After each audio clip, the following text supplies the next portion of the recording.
Alright, thanks for clicking on the video. This is Gulpain, just back with a quick Resident Evil Relaxation. And this one's a weird one because this one is Biohazard or Resident Evil for the old Nintendo Entertainment System.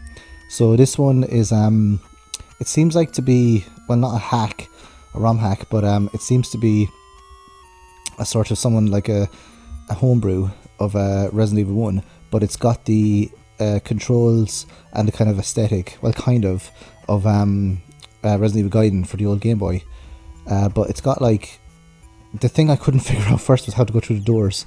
So you can't press like up and then, you know, action to go through the door.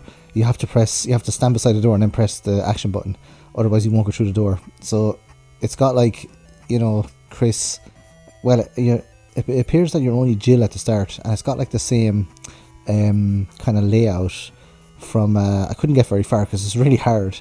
The same layout from Resident Evil 1, you know, the old iconic mansion scene, and it's even got the dialogue from Resident Evil 1 as well. So you start off, you can pick easy or hard, but it seems easy or hard I didn't really see much difference between the two difficulties at all. And there's the first iconic zombie, but we don't get the cutscene. But yeah, it's very difficult. You have to equip the weapons before you go into a battle, and I seem to be getting on way better with the knife than I did with the gun. Similar to actually when I played Resident Evil Gaiden, I was using the knife all the time because the gun, you just don't have enough bullets, and it's not as easy to avoid the zombies in this as it is in Resident Evil Gaiden, because they basically like walk really slowly after you. But in this one, it's like the controls are very sticky, and obviously it's a homebrew, so it's not perfect. Like, but I don't fault the person that made this at all. I think this is class. I love these like demakes. This sort of like, I think I'd like a Mega Drive one or a Super Nintendo style graphics. This one is okay because it's still got that like, kind of Game Boy aesthetic or Nintendo NES aesthetic, and but I think you could actually do better for the Nintendo Entertainment System. But obviously, you know, they don't. This isn't like Capcom making it, so it's just like some person probably that's a huge fan of Resident Evil, or maybe this, you know, this was a real kind of thing at one stage by Capcom, and then they just didn't, you know, pull through with it, just like Resident Evil for the Game Boy Advance. Is it Resident Evil for the Game Boy Advance? And there's one of them, or for the Game Boy, where they tried to do like the original Resident Evil like this, but they tried to do it like from a 3/4 down perspective. So it was kind of like giving the 3D effect, whereas this one here, it's more like, it's like, you know, that it's kind of flat, but it is given like a slight 3D effect or a slight kind of perspective effect. It's not isometric either, it's completely flat. So, but I do like the way they have it done here, and it was fun. Although these rooms could do with a bit more color, to be honest. It's a bit Game Boy looking here. But yeah, it's got the that room, but it's missing the zombie obviously. And then, you know, I didn't have to put the stairs over to the statue to get the map. So this is currently here where I'm trying to figure out the doors. So you can't press the direction and the door, you just have to press the action button, and it was like, I couldn't figure it out. I thought the button wasn't working first, and I couldn't go up the stairs and stuff either, so it's kind of gets annoying after a while, but what can you do?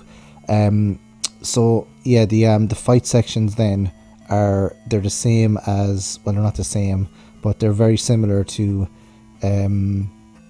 Resident Evil Gaiden, where you go into like a different sort of an area, and then there's like a little button at the bottom that you have to push the action button in order to strike the enemy.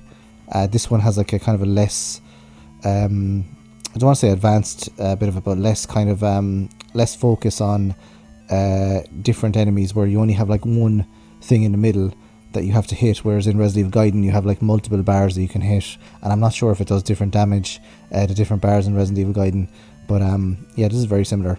So I'm assuming that there's another mode in this where you can actually like play with Chris in a sort of like a different one, or sort of different like the same game obviously, just like with Chris instead of Jill. But I like the way they have like Jill, her picture is from it's not from Resident Evil 1, it's from a different Resident Evil game, I think, anyway, because I think Resident Evil 1, Jill's photograph on her like ID is like her with the hat on. I think so anyway, although it could be completely wrong. I don't know where they got that thing from. I recognise it, but I just can't remember which game it is. I'm trying to think if it's Resident Evil 1. It's not Resident Evil 1 original, and it's not Resident Evil 1 remake, so it must be like Resident Evil 3 or something. One of those, I can't remember. But yeah, the dogs are very difficult in this, I must say, very, very hard. But I soldered through anyway and tried to do it. I tried to defeat them. So if you've played Resident Evil on the Nintendo, let me know in the comment section below. It's an interesting kind of a side game to have here, or kind of an interesting experiment. So I'll see you next time in Resident Evil Relaxation. Adios.